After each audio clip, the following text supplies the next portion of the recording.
Amateur Traveler is in its 20th year now, but can you imagine if I had people on the show who had never been to the destination, but had just read about it or seen a movie about it?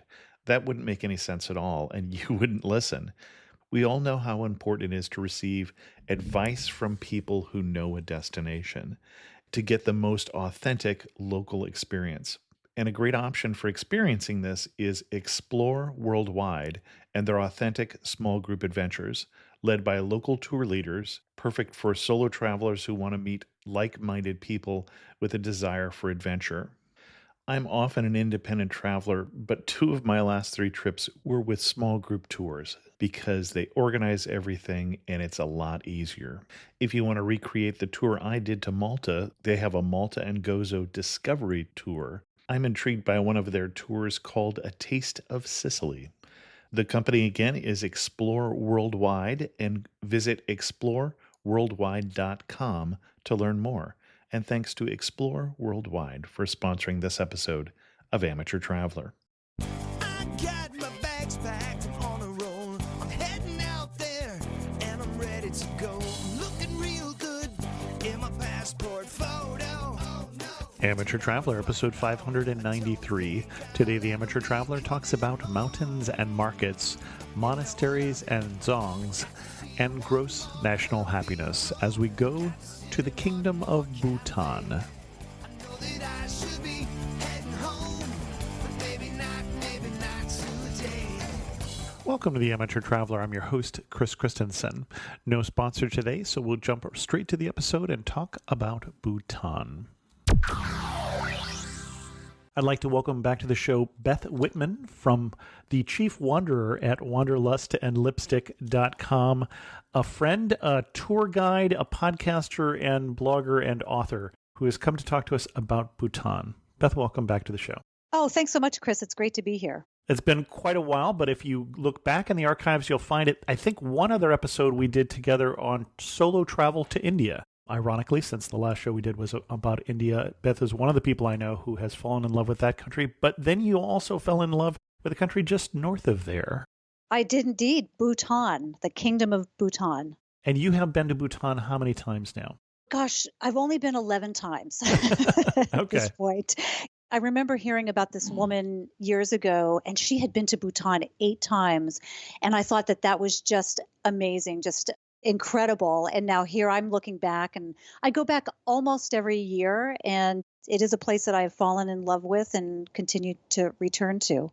Well, and I said it, tour guide, we just want to get this up front, that Beth was first an author and blogger, but now basically runs tours, including to Bhutan, especially women's tours, is the Wanderlust and Lipstick brand.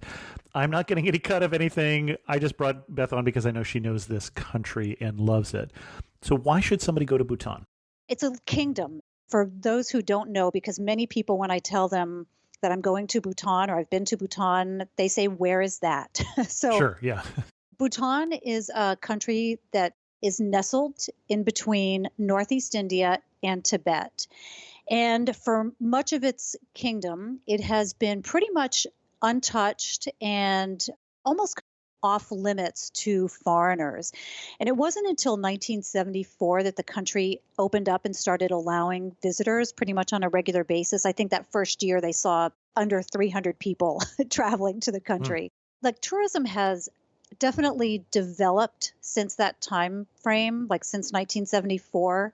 But it's still relatively pristine, and there's relatively few travelers who go there. I think the most recent statistics come from 2016, and there were, just in terms of Americans, there were under 8,000 Americans who had traveled to Bhutan. So the fact that there are so few people going, it's really kind of on the frontier of travel. It's one of those last places that you can go to. I think that in itself is a big draw, because there's just so few people going to the country. It makes it very special. Especially, it makes for a great dinner party conversation when you tell someone you've been to Bhutan and they have no idea where it is. That's what I would say is first and foremost. But it's also a country that is incredibly beautiful. It's at the foothills of the Himalayas, and It is pristine, and the government has actually done a wonderful job of trying to preserve the culture there and the environment. That's a big tenet of what they do, is preserving not only the culture but of the environment. So that helps with the fact that it is so pristine. You've got few people coming, and you've got a philosophy, the gross national happiness, which Sure. most people I'm sure have heard about. You've got this philosophy of gross national happiness where the people are very well taken care of, the environment's well taken care of. And so when you land, you're very safe. It's probably the safest country on the planet. And you just take in these vibes, this ancient Buddhist vibe that's going on there, and you just feel wonderful. Excellent. Now, I may at this point have the intention that I'm going to go to Bhutan just like I would go to Nepal. I'm going to book a flight tomorrow and go stay in a youth hostel there and explore the country. What surprises do I have awaiting me? That you can't do that. That's the big thing. So I mentioned that it opened up to tourism in 1974, but in 1999, it really kind of took a turn and really started promoting itself more. The government, it's always the government that's behind this in a good way, promoting tourism. And it opened up much more. I think up until, and this is a misunderstanding that a lot of people have about Bhutan, they think that they limit the number of people who can visit the country, and that's actually not true. So lots of people can go to Bhutan. The limiting factor is that there are so few flights that go into the country, and there's so little infrastructure, like in terms of hotels and road systems and cafes and restaurants and that sort of thing, that it can't accommodate a lot of people. So when I book a tour, when I go with a tour group, I actually have to reserve our flights about maybe not quite a year out, but at least 10 months out in order to get flights from Bangkok into Bhutan. And that's a really big limiting factor.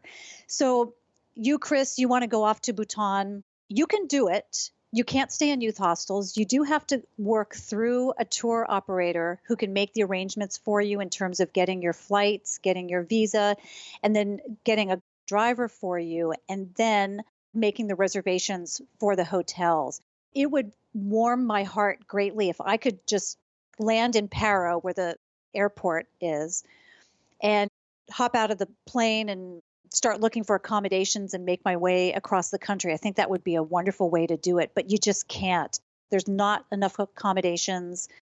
Well, and to put this in perspective, Beth is somebody who, as I recall from the last time you were on the show, even though it's been years ago, has been known to travel to India with just one change of clothes in her suitcase and then just buy whatever else she needs there and go shopping. And so you wouldn't necessarily be the big, I have the spreadsheet of every place I'm going to stay and every place I'm going to eat kind of person.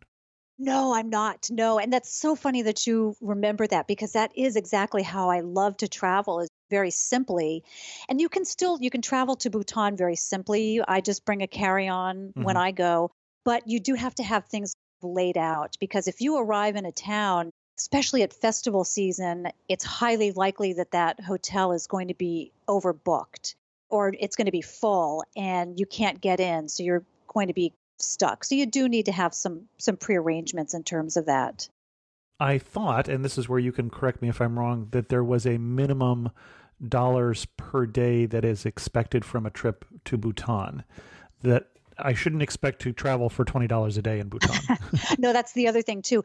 It does sound expensive when you tell someone that if you're with a group, the minimum that you'll be spending is about $250 a day. If it's just you and your wife who's going, if it's two people, one person or two people, that price goes up a little bit. I think it's $260, $270, $80, somewhere in that range for a single or two people to go. And then it bumps down to $250. So there is that minimum.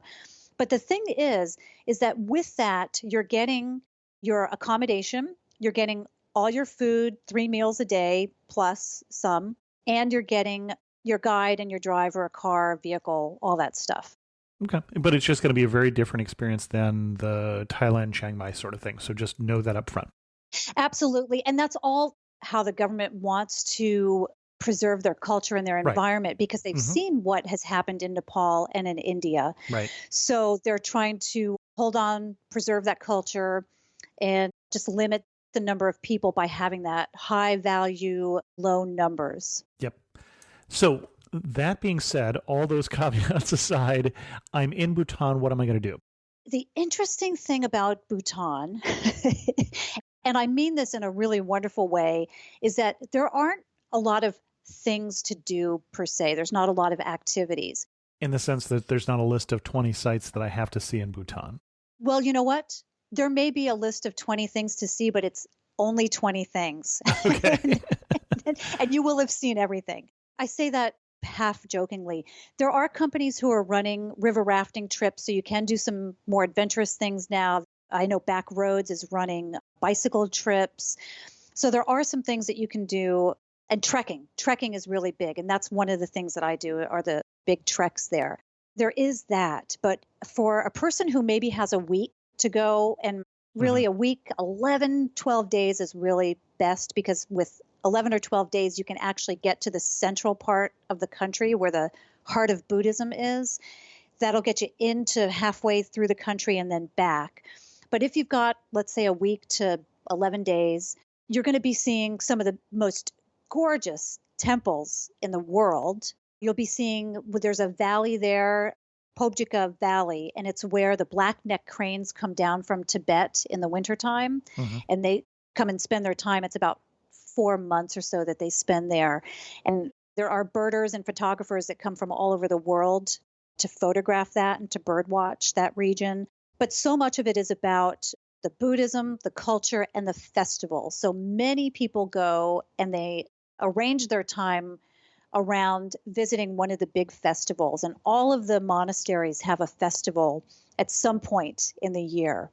And it brings people from all over the villages and then people from outside traveling to go see these big festivals. So that is a really big thing. So you really want to time your trip around a festival, ideally, or black-necked cranes arriving in this valley, or based on if you're a trekker, biker, river rafter, that kind of thing, you want to base it around the weather and travel based on that kind of activity. But you're not going to find Disneyland, you're not going to find big rides and that kind of thing. It's just really all about the culture and their philosophy of the gross national happiness and just their enthusiasm and kind of this deep-seated Buddhism that's part of the culture. And Tiger's Nest is the big monastery that everyone hikes up to that's just outside of Thimphu. Well, let's set aside, for instance, the trekking for a minute here and just focus on a non-trekking itinerary. And then I want to circle back to trekking in a bit because you have done some interesting experiences there. So that 10, 11-day itinerary that you were recommending for the non-trekker, we're starting in the capital. Well, actually, you're flying into Paro, and I want to say Tiger's Nest is actually just outside of Paro. Okay. Someone's going to listen to this and go, what? She doesn't even know where it is, but I just misspoke there. So you'll fly into Paro. You might spend a night there just to kind of get your bearings and get used to the altitude, which I think is about 6,000 feet or so in Paro. Thimphu is the capital, which is about an hour, hour and a half, depending on the road and whether there's a mudslide covering the road and whether there's traffic. You want to get to Thimphu, traveling a little bit further, and Thimphu is east of Paro. And then you want to keep traveling east. You might go up to Punakha, and that's got really the most beautiful Dzong, which is a monastery in the entire country. And it's where hundreds and hundreds of monks spend most of their time. They spend it in Punakha, in this beautiful valley, and it's such an idyllic place there. And sorry, the word you used for is a Dzong? Yeah, it's Dzong. It's a Dzong. And could you describe what a Dzong is? It is a monastery that generally houses and educates monks. Okay. And so you'll find the head abbot lives there, and you'll find, depending on the size of it, you'll find hundreds, if not 1,000 monks who live there. And oftentimes they are a fortress that helped fend off the Tibetans specifically centuries ago, the warring factions that would come down from other parts of the region to fight against them. Okay. So from that area, you're going to head a little bit further east, and you'll go into, as I mentioned, the valley there, the Gangti Valley, and there's also a beautiful monastery there. I'm going to tell you a little secret. Just between you and I. I've been told I can't write about this, but I'm not writing about it. I've seen a Yeti. I've seen a Yeti, the remains of a Yeti from like the 15th century at this monastery in Gangti. And it was pretty amazing. I was there actually traveling with a biologist, and she saw it. It's hanging on a wall. They've got it in this private room, and we managed to go in and take a look at it. She said she's never seen anything like it in her life. It remains a mystery. I know it has been written about in a book or two, but if anybody can sneak their way in there, they can actually go see a Yeti. So that's it. For a week-long trip, you're not going to get very far into the country because the road is very twisty. It's very slow. They say, I think there's a twist in the road every 27 seconds or something. But really, that's going to be about it. So pack your Dramamine or your Bonine if you were so inclined. Okay. Right. Bring your ginger chews. And what the local people do is they actually chew on a hard yak cheese. And they swear that helps settle their stomach. Okay. I can't say that I have tried chewing on a hard yak cheese, so I certainly have no vote against that. As we go back to the beginning of your itinerary, is there anything we want to do in Paro other than spend the night and start heading out of town? Yeah, you want to go to the Paro Zong there and go visit that. There is a museum. I actually can't say whether it's been reopened. There was an earthquake there a number of years ago, maybe 5 years ago or so, that damaged the museum quite a bit. And I don't know that it's been reopened at this point. But there's the museum. There's a downtown main street with lots of shops in it. And it might be 5 blocks long. And I would recommend ask your guide to have lunch right in that neighborhood and just wander up and down the street. And you'll get a nice chance to see what the locals are doing and not get to know them, but see the things that they have in their own shops that they're selling. Likely in that area, you're going to run into an archery game because archery is their national sport. And these guys mean business. They have their $2,000 bow and arrows that they're using. And I can't remember, there's a famous archery company that's based in Salt Lake City that these guys order these amazing bow and arrows from the United States, and they're out there competing, and it's 300 yards long. They're hitting the bullseye. They're just amazing. I can't believe they haven't taken a gold in the Olympics for archery. So in answer to your question, I did find where it said the Tadzong suffered earthquake damage in 2011 is due to reopen in 2016. Okay. But obviously this is the Lonely Planet page has not been updated since 2016. That is the best I've been able to find in terms of whether that's open or not. It was reopened. No, I saw someplace else. Okay, it has reopened. It is reopened. Okay, good. Thanks for checking on that. So Paro, those are going to be the highlights, I think, for you. And usually what you do is you plan a trip to Tiger's Nest at the end of your trip, because that's going to give you the maximum amount of time to get acclimated to the high altitude. Tiger's Nest, at the top, you're at about 11,000 feet. And I'm walking my way up there. Yes. My next stop, that's going to be outside of the capital. Actually, outside of Paro. Outside of Paro. Okay, got it. Right. So Paro is where the airport is. Thimphu is the capital. Got it. And you're going to stay in Paro at the end of your trip. And then you're going to get up early in the morning and you're going to start out hopefully around 8 o'clock or so. It can get quite warm. It's about a 2-hour hike up and 2 hours down. There's a nice resting spot. Some people go halfway up and then stop at this little tea house and have lunch or biscuits and tea, and then they make their way up, or they just stop there for good. But that's the big draw. Tiger's Nest, but you want to do that at the end of the trip so you know that you're acclimated. Okay, got it. And then my next stop is Thimphu. Thimphu. Next stop, Thimphu. Thimphu is a much larger city, and you've got lots of things going on there. Lots of shopping, really beautiful tapestries and weavings that these folks are known for. You've got the School of 13 Arts, which is a place that the government actually supports in, again, trying to preserve the culture there. So you can go see young students carving and painting masks.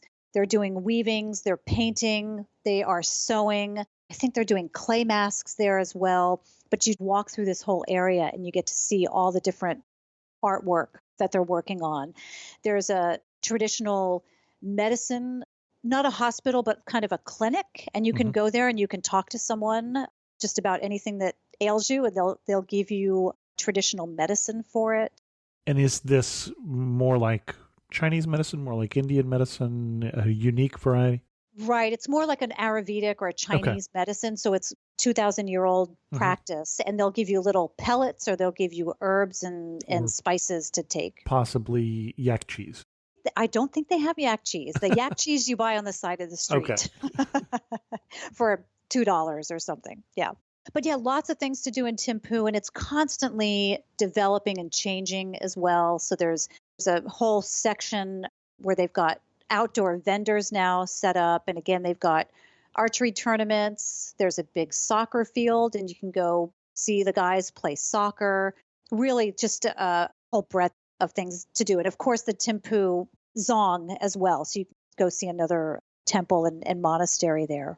Okay. And this is worth mentioning. On your way to Punakha, Mhm. you're going to go to Doshala Pass. And this pass is also at about 11,000 feet.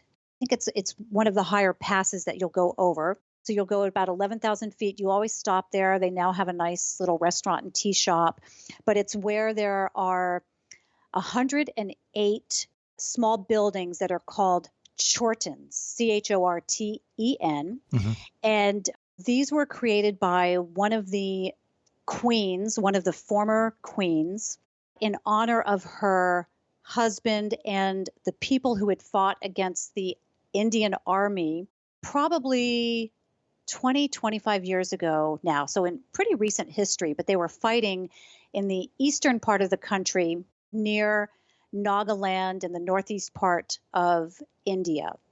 And I apologize if those facts aren't 100% correct, but that's kind of the gist of it. So the queen had built these chortens in honor of it. It's a beautiful location. And on a clear day, you can see the Himalayas. You see the snow capped Himalayas across the whole skyline, which is just gorgeous.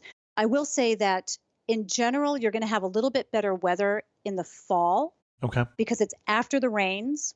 So when you get to that pass, you'll have a better chance of seeing the Himalayas and seeing those snow-capped mountains in the fall time. In the spring, it's a little bit rainier and more clouds, so you won't have as good of a chance to see it at that point. But it's still just a lovely location nonetheless. And oftentimes you have a chance to get out, and you're doing a lot of travel by bus or vehicle. Mhm. So anytime that your guide and your driver give you the chance to get out and take a walk, people love to do that, and you just find them kind of walking along the road to stretch their legs. Okay. And then you were heading us to Punakha. Right. So I'm heading you to Punakha. So after Doshala Pass, you get into Punakha, and you'll likely just spend a night there. If you get in the afternoon, you'll have time to go to the Zong there and get a tour in that complex. Mhm. And really, with a good guide and someone who can give you a lot of information and history of it, you'll probably spend an hour and a half to 2 hours at this beautiful location. When you get inside the actual temple, you're going to see three huge statues, gold laden statues.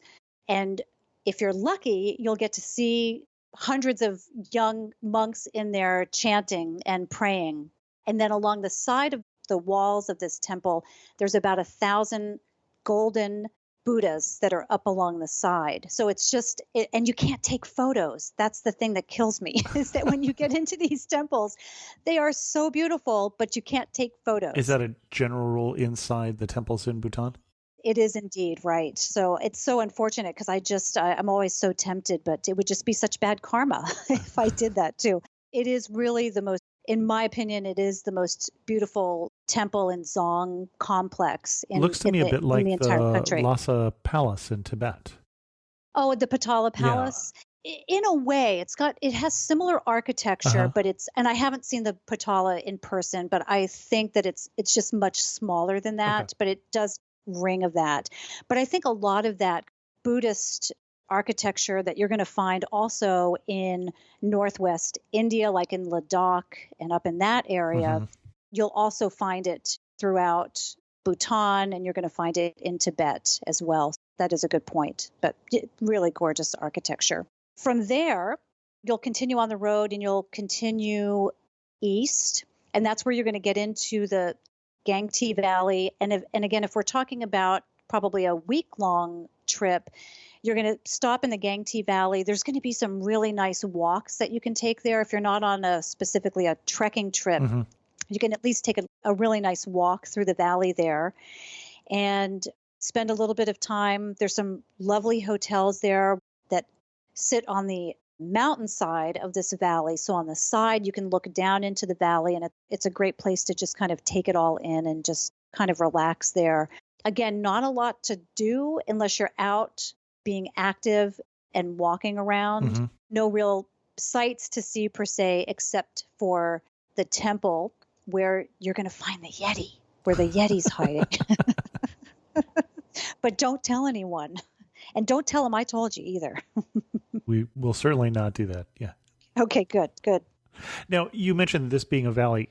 My impression is everywhere we are in Bhutan, you're either on the mountain or you're between the mountains. Everything is a valley. As I'm looking at the map, I'm not seeing that there's a region that is plains. That is true. And so you're basically, when you're driving along, you're skirting along the side of the mountain. But this happens to be a pretty open valley. Okay. So Paro is in a valley and Thimphu is in a valley for sure, but they're so built up that you don't really notice that. You can look down and you see some beautiful farmland and some fields where they're growing wheat and the red rice that they're known for. But this happens to be a pretty wide open valley, and I think it's probably what makes it so much more beautiful is that it's wide open and really quite lovely. Okay. Many of the other areas, as you're skirting along the road, you're looking down into a river, but it's a deep dive down into the river, and there's no valley per se, like a valley floor that's along that. Got it. You mentioned when we've skirted around trekking, but trekking is a different trip. So if I said I really want to go to Bhutan and go trekking, what would you recommend?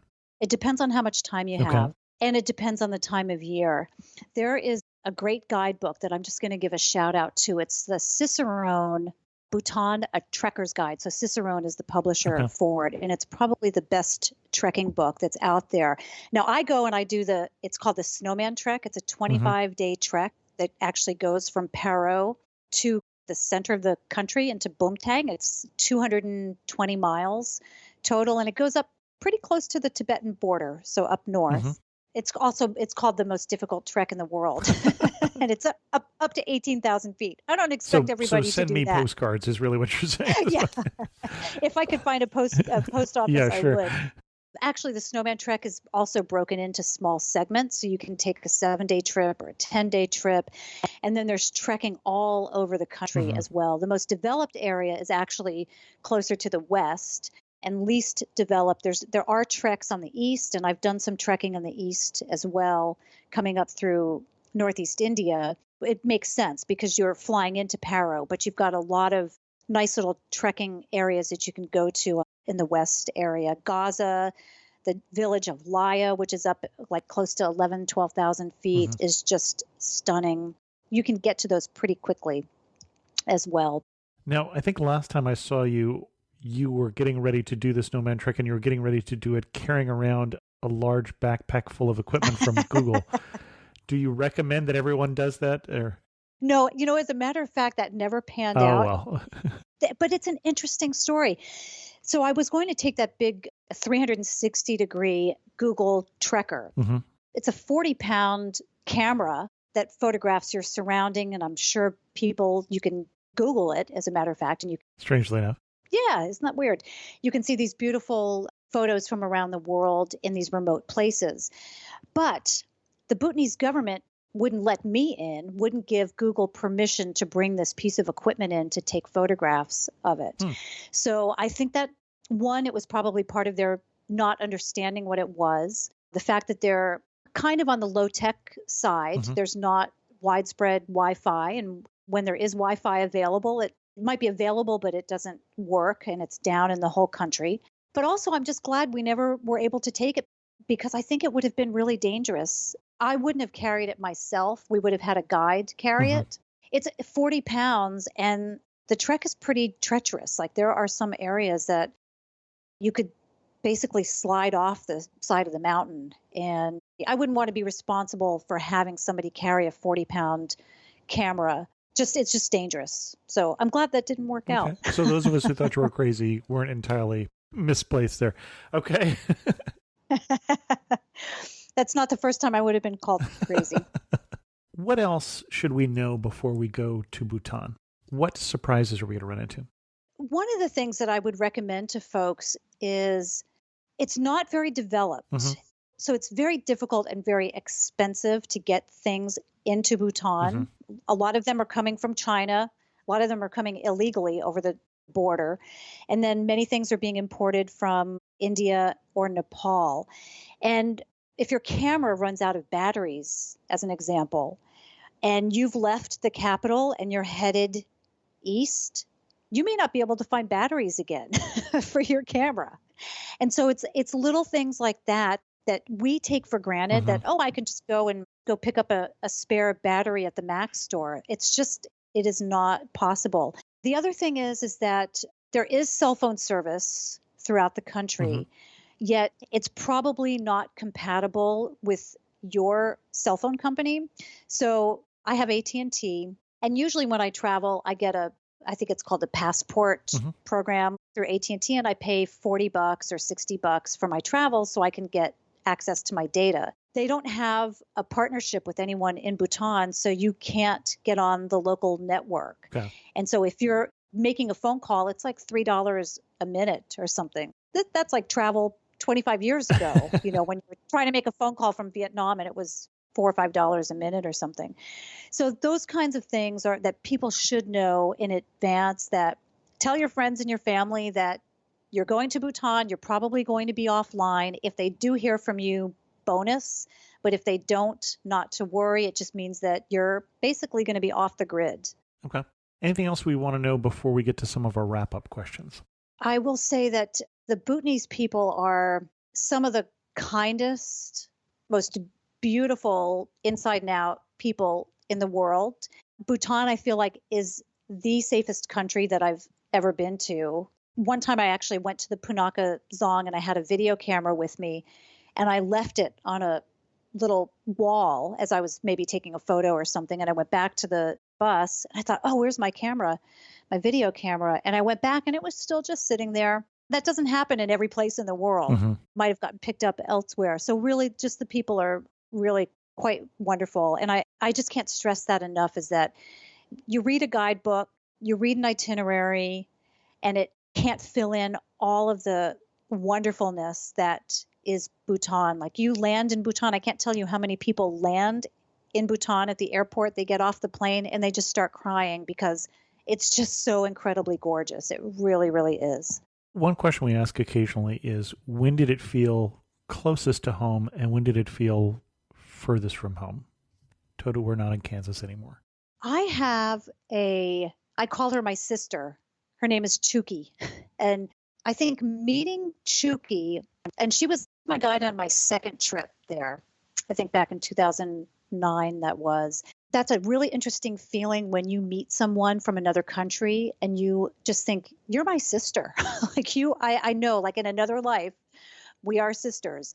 And so I think when you talk about feeling at home, I would say just the feeling of family that I have there. My husband and I, John, we actually had a wedding ceremony. We've been together for almost 18 years now. And just a year and a half ago, we had a wedding ceremony in Bhutan. We hadn't been married before. And I felt like I was surrounded by family because my sister Chuki and her family, they had this big party for us and they brought in monks and we had a lama and we had this big ceremony at her home. That definitely felt like I was home. But before that, just on that first visit and kind of identifying with someone so closely really made it feel like home for me.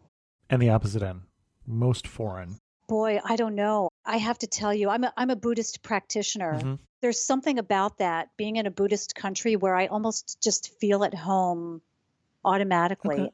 I can't really think of a time when I've out of place or... How about the, things work very different here kind of moment?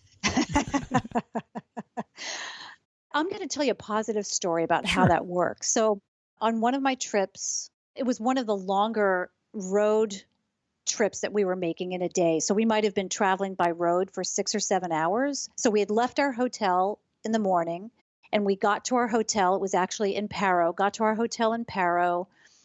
The guide and the driver unloaded all of our luggage, brought it into the hotel Hmm. lobby. And I'm sorting keys and kind of handing out keys for everyone. And my bag wasn't there. I just assumed, and everyone assumed, that my bag got left back at the previous hotel, which was 6 hours away. Right. And so I thought, okay, my bag isn't here. The owner of the hotel, it's a woman whom I've come to know. She felt really bad for me and thought that she needed to calm me down. And I thought, no, this is Bhutan. Everything works out in Bhutan. If I don't have my things now, someone will have found it by now. And I'm sure that there's a car on its way coming to drop the bag off, or I'll get it tomorrow. It's really not a problem. It won't have disappeared. Someone didn't steal it. I just know that things will work out. And it was a really good lesson for me in having a faith in not freaking out because I knew that things would be okay. Hmm. But I try to bring that same lesson even when I'm in India when nothing works out. I try to remind myself, Beth, just calm down. Things are going to work out just fine. It was just a really big lesson for me. And I think it's really indicative. You get to Bhutan and you have that feeling immediately that everything is just going to work in your favor. Excellent. All right, well, let's start wrapping this up. We got some wrap-up questions for you here. You're standing in the prettiest spot in Bhutan. Where are you standing, and what are you looking at? I'm standing on the way up to Tiger's Nest. Okay. I'm about an hour and 30 minutes into the walk up, and there's a viewpoint that looks straight across to Tiger's Nest, which is a temple that is basically perched on the side of a mountain. And it is one of maybe 4 places in the world or 4 experiences I've had where it can literally take my breath away. It's so beautiful. For sure. Getting close to 11,000 feet, so there could be a separate problem here. Oh, come on. Okay. One thing that makes you laugh and say only in Bhutan. There's no Wi-Fi access at the hotel because the person has lost the password to their laptop and it controls the Wi-Fi for the entire hotel. Okay. Is that a one-time thing, or is that you've had this happen multiple times? I've had that happen one time, but it's variations of that. It's yes, we have Wi-Fi, but it doesn't work. That is often the case. Okay. Interesting. Finish this thought. You really know you're in Bhutan when what? When you're eating emidatsi. Oh, we haven't talked about food. What is emidatsi? Emidatsi is chili and cheese. So Okay. it's a hot pepper, hot chili Okay. in a cheese sauce. And it is served, at least for the locals, it's served at every meal. They will have, for breakfast, they'll have a big bowl of rice and a side of emidatsi. Okay. For lunch, they'll have a big bowl of rice and a side of emidatsi. And dinner might be a little bit different. They'll have a big bowl of rice and maybe some other vegetables with it. But that's what they eat. When they serve it to tourists, they temper it a little bit. They don't make it so hot. So I always ask for the guide's version, something from the kitchen, and I ask them to bring it out, as hot as possible. All right. Are there other foods that we should know about that we're going to get in Bhutan or should ask for in Bhutan? Yeah, what you should know is that you don't go to Bhutan for the food. Okay. It's not a place for cuisine. I gathered that from your first description there, but Yeah. So I would recommend for people to bring their own snacks, bring trail mix and that kind of thing, just to have that. But really, a typical breakfast is just like an American style breakfast. You've got eggs and toast and cereal, that kind of thing. For lunch and dinner, it's typically rice. You'll have a buffet and it'll always be rice, and then there'll be all sorts of vegetables. So it'll be broccoli and cauliflower, fiddlehead fern, and potatoes and some other greens. And you just get to kind of pick and choose. They're starting to serve meat more. They're a Buddhist country. They won't kill animals okay. in Bhutan, but they will import meat. And it's usually the tourists that are eating the meat. Okay. It's not just animals that have died of old age in Bhutan or something like that there. Well, you know what? Sometimes they'll do that, especially on these treks and you're out in very remote areas. There might be somebody out who's butchering a yak, and it's because the yak fell off a hill. And that's when they can eat yak meat. Is it something that's died of natural causes or fallen off a hill? I imagine that's pretty tough meat because it's probably an older animal Sure, that's done yeah. that. Interesting. And if you had to summarize Bhutan in 3 words, what 3 words would you use? Pristine, gentle, relaxing. Excellent. Well, Beth, a couple questions for you here. If people are looking for more information about your tours, where should they go? Sure. If they're looking for tours, they can go to wandertours.com, and that's WANDER tours.com. Okay. And then if they're looking for your podcast, tell us a little bit about your podcast. That is actually new since I've seen you last. Yeah, that is new. So I have a podcast. This podcast stuff is cool. You ought to try it. Yeah, I know. I'm just trying to keep up with you. How many years I've got to make up for? My podcast is called Be Bold. Mm-hmm. And my philosophy in life is that whatever you're doing, it can be travel and adventure. It can be buying a home, having a relationship, asking the boss for a raise. Just be bold about it. Well, and your podcast is not just another travel podcast. It's about a lifestyle of being bold. Is that correct? It is absolutely right. So I do have travel and adventure folks on there, but I also have philanthropists and musicians, and I just had a 2-time Olympian on it, and it's all women. So I'm encouraging women you hear stories from other women. I'm encouraging my listeners to be bold through those stories. Well, and we've said it once, but it bears repeating that Wanderlust and lipstick. The lipstick there is because Beth's brand primarily targets women, both on the tours as well as in the content, as well as the podcast. So there is a consistency here, I see with that. There is. You do a couple of tours that are co-ed a year, as I recall. I do. That's when my husband wants to Sure, go. yes. I completely understand that. Yep. And then the only thing I'll say is that, I don't wear lipstick. So that's kind of the funny, ironic thing about it. But everyone gets it. When it's Wanderlust and lipstick, everybody gets it. So that's good. If we wanted to send people to the best post you have written about Bhutan, where would we send them? It would be on the Wanderlust and Lipstick site. Sure. And I think you can just search on Bhutan on that. I don't have a URL. Do you have a specific post that people ought to read? No, not off the top of my head. I can't tell you that. No. We'll just link them to the Wanderlust site. Beth, thanks so much. Always a pleasure to chat with you. We've known each other for quite a while. In fact, just a little secret here. My daughter used to be Beth's intern years back. Oh, that was so long ago. My gosh. Long ago when she was still in college. So thanks so much for coming on Amateur Traveler and sharing with us your love for Bhutan. Thanks so much, Chris. I really appreciate it. In news of the community, we still have some spots open on the trip this September for Prague and Krakow and Budapest. I just got an email from Charles at J-Way today, and if we get a few more people, we'll probably actually throw another tour guide on for some of the walking tours we're doing so that we'll have no more than 10 people per guide. So if you're interested in that, go to amateurtraveler.com/Europe 2018.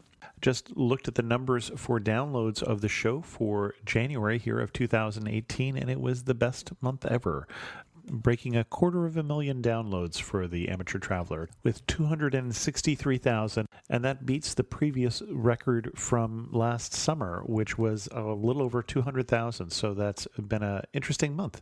But there are a lot of people who start planning trips right after Christmas, so that's always a popular time to start doing a little planning. Looking back in my email, one of the last reviews we got actually from October, I guess I've gotten a little behind in my email here, was from MBB2ID, and this is an iTunes review or an Apple Podcast review. I've traveled all 7 continents. This is my go-to podcast wherever I go. Thanks so much. That is nice to hear. You've got one more continent than I've got. Haven't made it to Antarctica just yet. With that, we're going to end this episode of Amateur Traveler. If you have any questions, send an email to host@amateurtraveler.com, or better yet, leave a comment on this episode at amateurtraveler.com. And thanks so much for listening.